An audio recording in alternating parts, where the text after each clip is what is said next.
Hello and welcome back to Regenesis Sanctuary. Last time we made this habitat for the Komodo dragons, and I was a little taken aback by how many people liked that video, so thank you very much for that. Today we are building for another Asian animal in this area here, the red panda. They are always very adorable, so they make a great animal for the guests to come see. In fact, I recently went to a zoo myself and saw some of the cutest red pandas there as well. Now, while I start with building the general terrain for this habitat, I'd like to apologize for not getting this video out in time. As you may have noticed, 2 weeks ago there was no Planet Zoo video, because unfortunately after the last update of Planet Zoo, my computer decided that it was no longer good enough to run the game, even though it kinda should be. So I ran into a lot of trouble trying to fix this issue, and in the end I actually couldn't. However, my boyfriend was sweet enough to lend me his computer for the foreseeable future to continue these videos. The red panda lives in an area on the edge of the Himalayas, including regions in China, Nepal, Bhutan and Myanmar. Because a relatively large portion of their natural habitat is situated in China, I've decided to take my inspiration mostly from Chinese architecture, especially because the animal that we'll be doing next time is also native to China. I want these two habitats to be one cohesive area, so that's why I'm taking both animals into account while picking my design. Now, while I was researching the architecture, I came across these beautiful gardens in China called the Suchu Gardens. I might be pronouncing that completely wrong, and I'm sorry if I am. I've never been to any part of Asia actually, so I've had to do all my research mostly from pictures, but I really like the look of this garden. It looks very peaceful, with nice architecture and a lot of nature in it, which is exactly what I want for these two habitats. In the pictures that I found, they also have a bridge going over the water, which I really liked, so I decided to make a bridge for the people to walk over as they are able to look to each habitat from either side. For the building itself, I'm using mostly plaster with the East Asia roofs that are in the game. Those actually looked fairly similar to the ones in the gardens. In my reference pictures there were also quite a lot of circular doors and windows, and I really like the look of them. They're quite interesting, so I decided to incorporate them in this building as entrances to the building for the red panda. Red pandas are really quite shy animals, so unfortunately I can't have the habitat visible from all sides, even though that would be a great experience for the guests. So I've decided to block off the view from the main path with a wall. Of course I want the wall to fit in with the general architecture of the habitat, so I'm mainly using the same materials. As you've seen me do a couple of times already, I'll first make a small segment of the wall and then copy paste it all along the edge of the habitat. However, for this one, instead of doing a 4-meter piece, I'll do an 8-meter piece, because I want one part with a window and another part without, that will alternate along the length. As you probably all know, red is a color that you see a lot in Chinese architecture. This is because of the cultural significance of the color. It is their national color and it represents fortune and happiness. So I think it's perfect to use for some detailing in the window. People can actually look through these windows, so I don't want them to look inside an empty wall, because I wanted to have the illusion that the wall is actually thicker instead of two separate layers. So I'll be connecting the two windows with some plaster panels. Now this plaster is looking a little bit too perfect in my opinion, so I used some decals to kind of roughen it up a little bit. And that's it for the basic wall. I'll now be adding it in between the main path and the habitat, so that the red pandas are a little more sheltered. Because this path is by no means straight or measured out in any way, it was a little bit fiddly getting the wall exactly right, especially in the corner. However, in the end, I think it looks quite natural. After the entire wall was in place, I moved some of the decals around a little bit to make it seem a little more random and less like it was a repeated piece of wall. I thought it was still a little empty looking, but adding some ivy fixed that right up. For the entrance to the bridge, I was mostly struggling with how to fix the roof. But then I found this store canopy with the curved roof and it actually fits in perfectly. So I copied that a bunch of times to make it longer and more of a solid roof. I added some detailing and closed off the sides towards the wall. To add just a little extra touch to the wall, I ended up hanging these lanterns on either side of each window. Time to get started on the bridge. First, it needed some support pillars because this floating path across the water doesn't look very sturdy.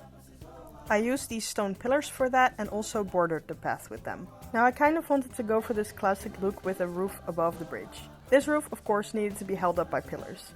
These red pillars that are just straight up in the game seem perfect for it, adding some nice detailing in between them, and I copied the whole side of it to the other side. The fence will also ensure that no guests will fall into the water while excitingly leaning forward to see the red pandas. For the roof of the bridge, I extended the shop canopy that I used for the entrance, and I extended it all the way along the bridge, putting it at an angle to begin with and then straight again. This created a nice curved roof. For some final detailing, I added these decorations. Then it's on to decorating a little bit of the outside of the building. I used the same pillars to connect the roof to the little bit of flooring that sticks out here, leaving a bit of space for the entrance for the pandas. For the top floor, I added some of these windows, and I added a bunch of decals to kind of roughen up the structure a little bit. Just like with the wall, just the straight up plaster looked a bit too clean and unrealistic, but the decals helped fix that. For the bottom floor, I wanted a bit more realistic windows, so I used the same technique that I used for the windows in the walls. I lined it with a bit of this wood and added a bit of a structure to the inside of the window. I did end up recoloring this grey, so it wouldn't be too much red in the end. I copied the same segment over twice for 2 identical windows. Then to border the round window, the game has these round pieces of wood that actually fit in this hole perfectly, so I used that to border it. I did end up adding a couple of extra beams for some decoration, and copied this over to all the round windows.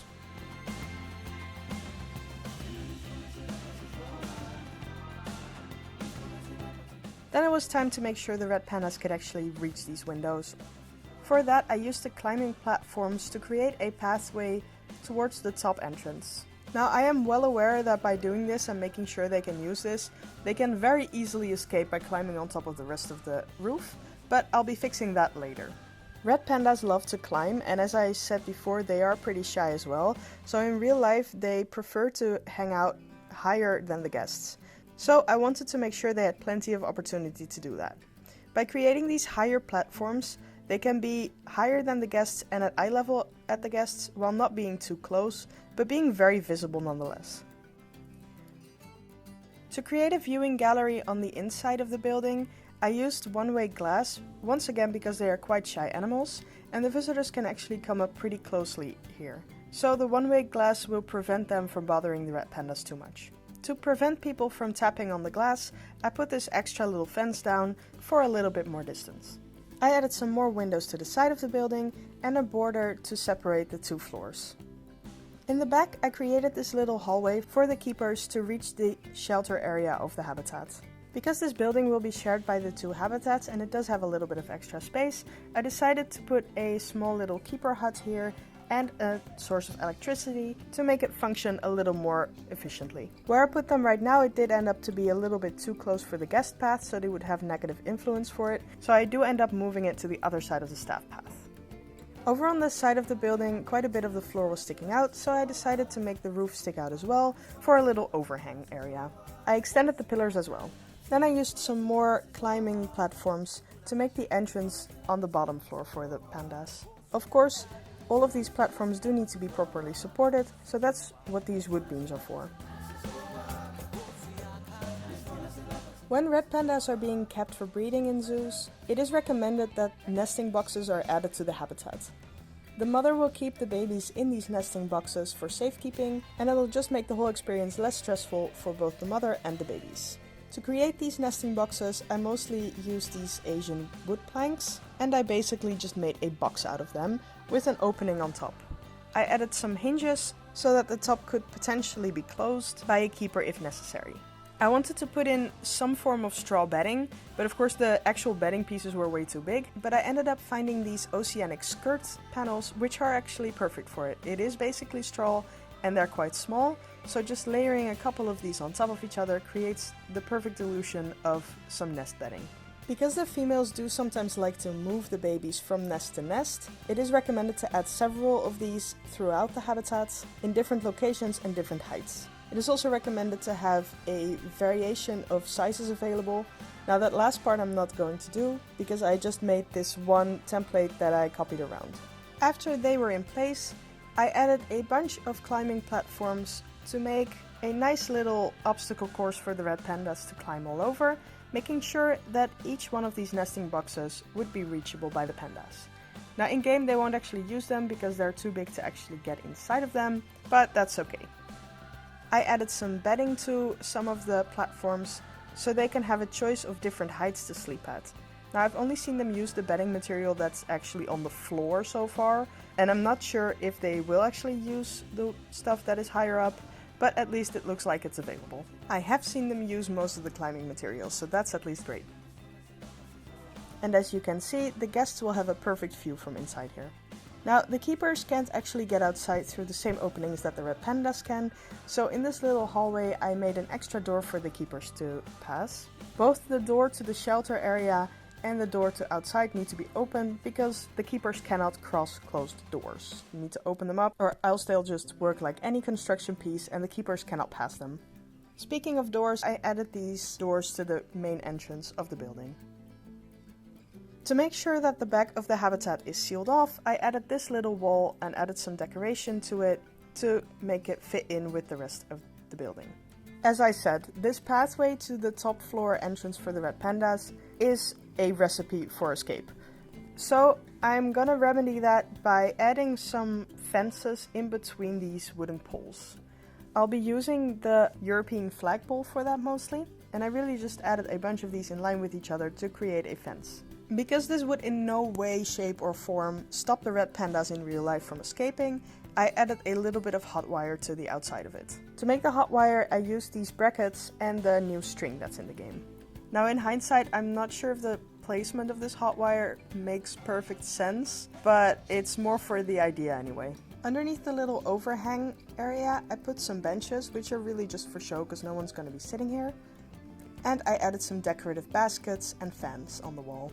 Some nice lighting, and that's for that area finished. In the inside shelter area, I think it looks a little too man-made right now. I realize it's literally inside a building and it's literally man-made.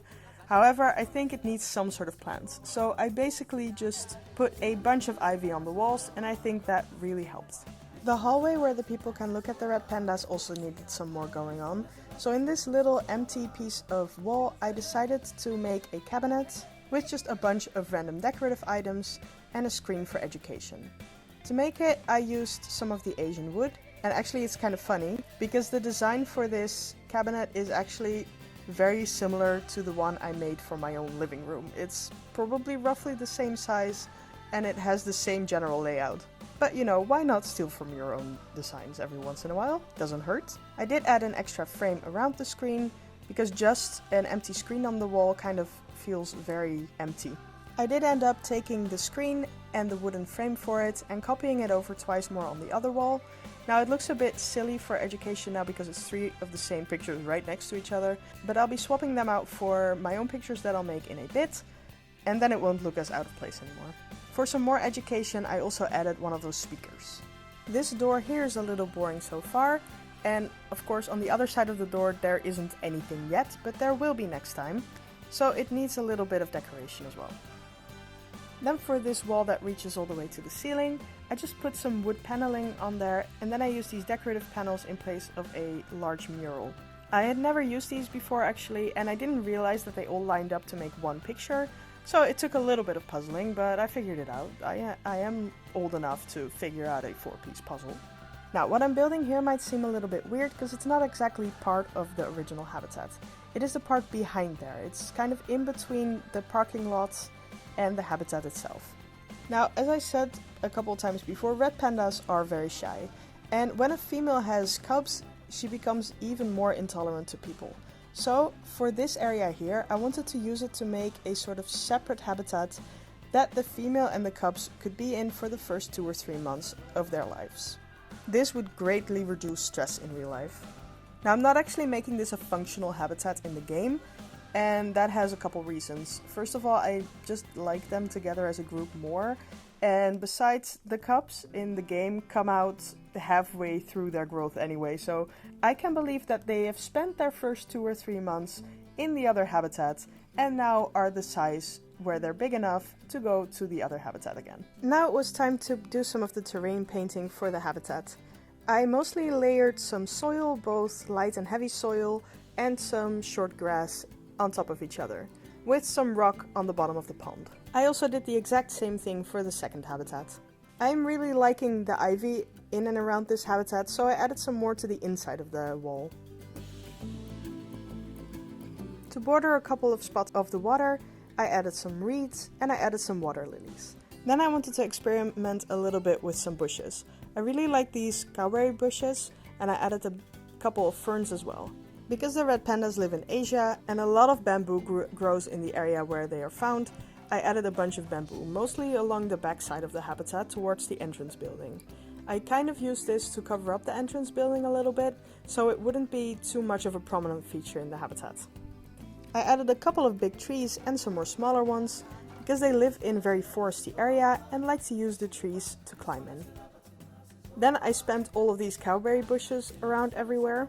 Now these cowberry bushes they have in two different variations. One is very bright green and the other one is a little more faded with a couple of berries.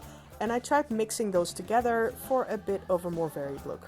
I found these wisteria plants and I have actually used them a lot before. I really like them, so I decided to add a couple of them to the outside of the building.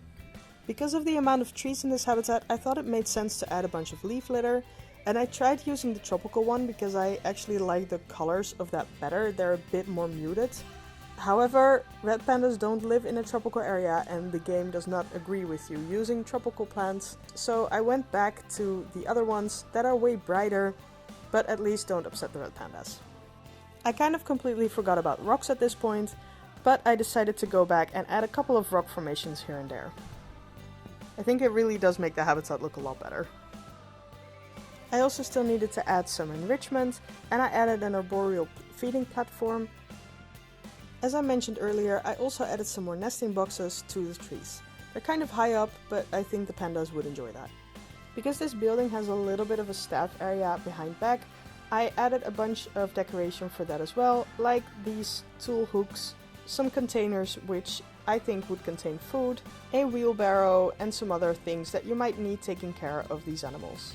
Some water taps, some buckets, stuff like that. It's not much, but I think it adds just a little bit. Last week I was actually in the behind the scenes area of a zoo for the very first time, and I kind of noticed how many random crates and buckets and things were just lining the walls, and there were lots of vents and tubes and stuff, and I never imagined it would be like that much, but it was good inspiration to use for future reference. I also put this board up here that people could just write notes on and keep track of the animals on some clipboards. I added a couple of vents, also just for decoration. They're not really going anywhere or coming from anywhere, but I think it adds to it. For the second habitat, I kind of used the same things that I used in the first one, but I did take a more structured approach since I already knew what I wanted.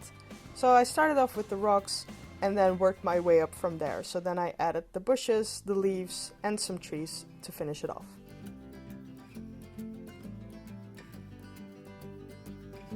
I lined the fence that was kind of looking out into the open with some bamboo, just to keep the red pandas a little bit more secluded in their own area.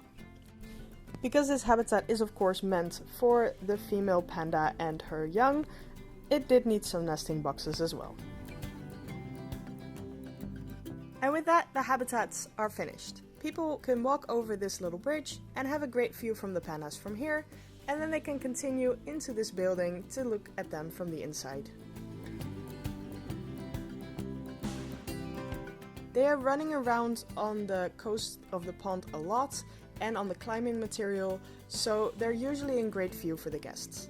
I did make sure not to put too many enrichment items and stuff like that in the back of the habitat, because even though they need the space to hide, we want to lure them out as much as possible. They are very active little creatures. I've never actually built for them in Planet Zoo before, but I really like watching them just climb along things, run around. They jump really far, which is actually interesting because in real life they're not great jumpers, but the game doesn't always get it right. They hang out with the two of them quite a lot as well, which is fun to see. As I said before, the guests can have a great view of them eating on this platform here, and they look adorable when they are doing that. Besides the climbing equipment, they can also climb in the trees, but I did make sure that they weren't able to escape. And of course, we're keeping them for breeding, and they already have their first twin cubs. They are adorable. They are, of course, just the same as the adults, but a little smaller, but still they are really cute. They are just as active as the adults as well, climbing all the things and just running around all over the place.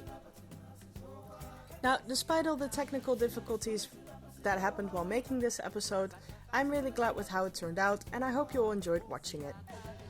Now, as I mentioned before, next time we're gonna build the other half of this combined habitat, but I'm not gonna say what animal we're building for just yet. However, if you have a guess, please tell me in the comments, and let's see who gets it correct. I hope to see you next time. Have a nice day. Bye!